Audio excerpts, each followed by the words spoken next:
Hey guys, in today's Coffee with a Therapist, I'm again having my oat milk latte. It's kind of my jam right now.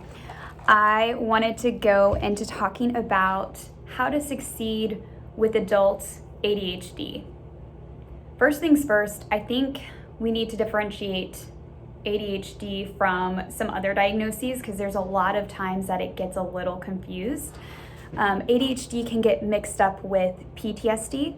It can get mixed up with anxiety. It can get mixed up in having those symptoms during specific situations. So I'm not here to say that people don't have ADHD, but it is important to rule out if there are other things going on because the ways that we go about them and we think about them might be different. And so I would recommend that if you haven't gotten a formal diagnosis and you haven't gotten testing for it, to do that first, because I've found in my own practice, and several therapists and I have talked about this phenomenon where people will say they think they have ADHD only to find out that it's actually not ADHD, it's something a little bit different.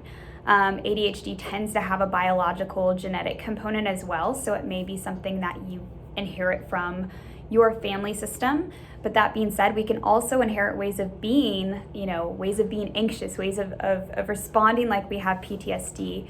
And so sometimes that can get a little tricky too. So let's go back to the topic of how to succeed as an adult with ADHD. I think first things first, get assessed, know what's going on, know where you're at on that spectrum, because it is a spectrum where people can have what we would call more high functioning ADHD, and then people have ADHD that can be very debilitating and keep them from having healthy relationships or functioning jobs or keep them at a job. So I think understanding what you're dealing with in the areas that you struggle in, having that self-awareness is the first thing we have to figure out.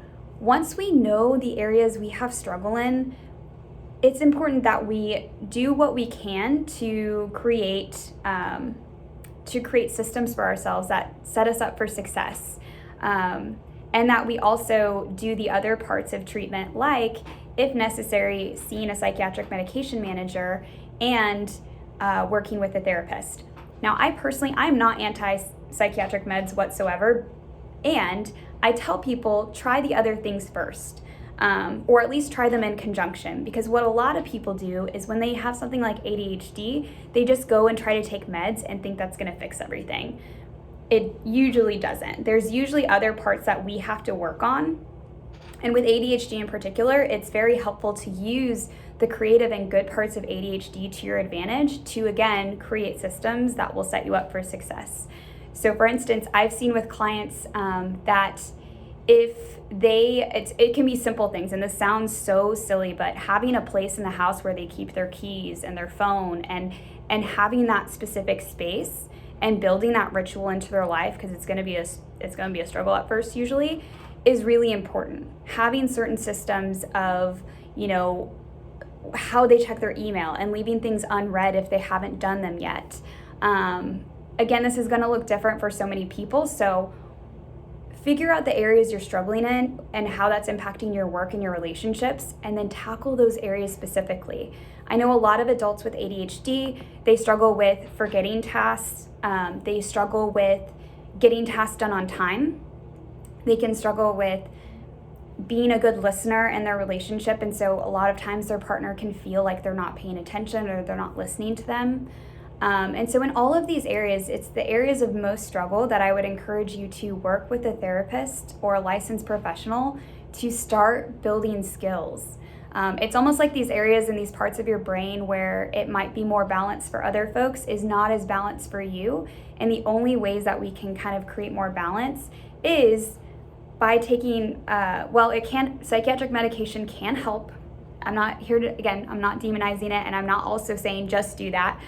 And also building systems helps as well. Like it's a combination of both that I've seen help people be the most successful.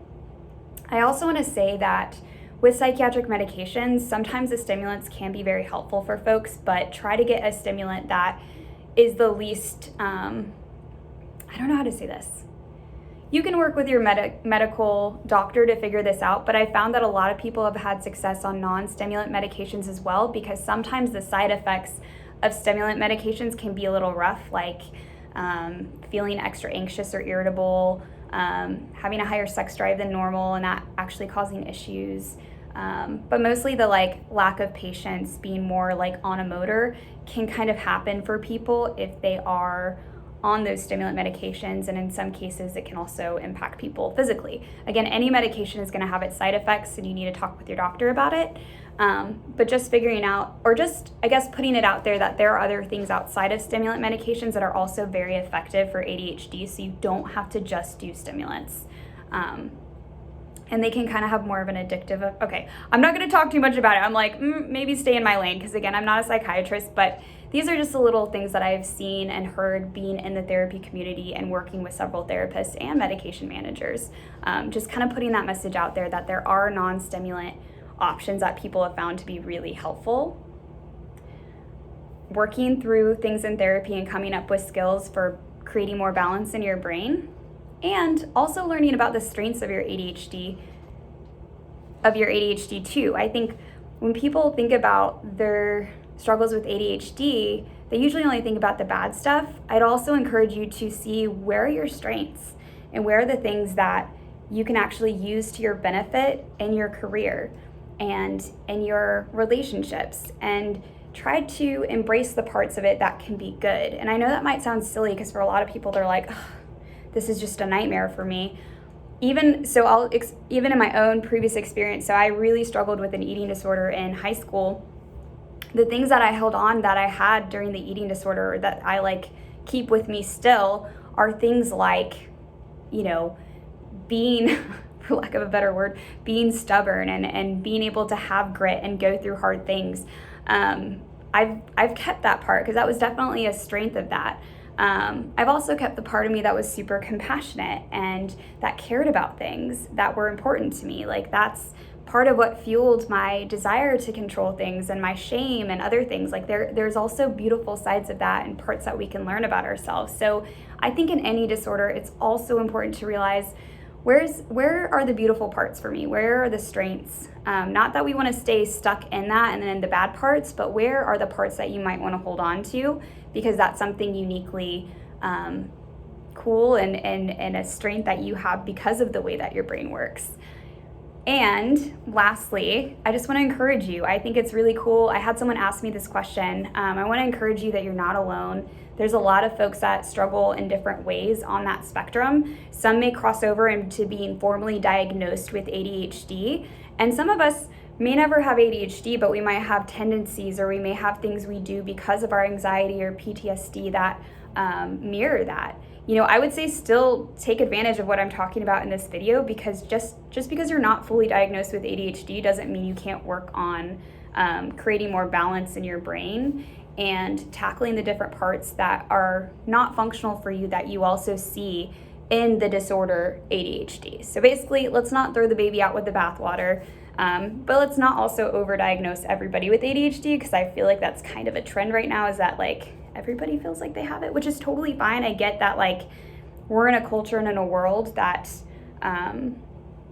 also stimulates that. So maybe, okay, I forgot to include this very important point.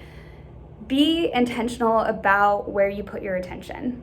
And we all need to do this, whether we struggle with ADHD or not.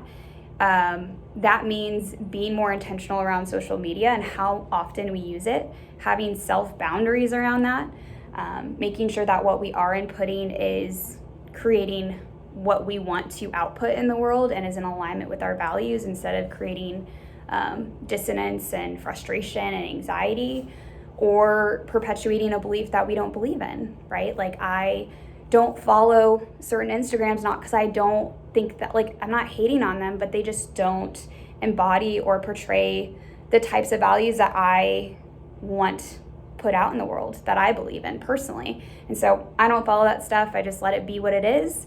And I'm pretty intentional about not being on social media all the time. And I'm, one of the things I'm personally working on is being better at being bored. It's really kind of a hard thing for a lot of us, especially if we have PTSD, anxiety. Getting good at being bored, I don't know a better way of saying it, but it's finding our ability to just have peace in the moment when we're not doing all the things and we're not being stimulated by social media, TikTok, all the things, right? Be intentional about where we put our attention, because that determines the quality of our life. It's if we're not managing, I stole this from Mark Manson, so I want to give him credit. If we are not managing our attention, somebody else is. And so again, whether we're diagnosed or not, and we're trying to function with our ADHD or not, I think it's important that we build that skill, and we know that it's important to manage our attention so that it is really embodying us, and it's not being managed by somebody else or our social media, or et cetera, et cetera. Hopefully that all makes sense. If you have specific questions, please let me know. Drop them in the comments below. Like and subscribe, please. That really helps this page. And I appreciate any feedback you guys have for me. I hope you guys have a wonderful week, and I'll check in with you next time.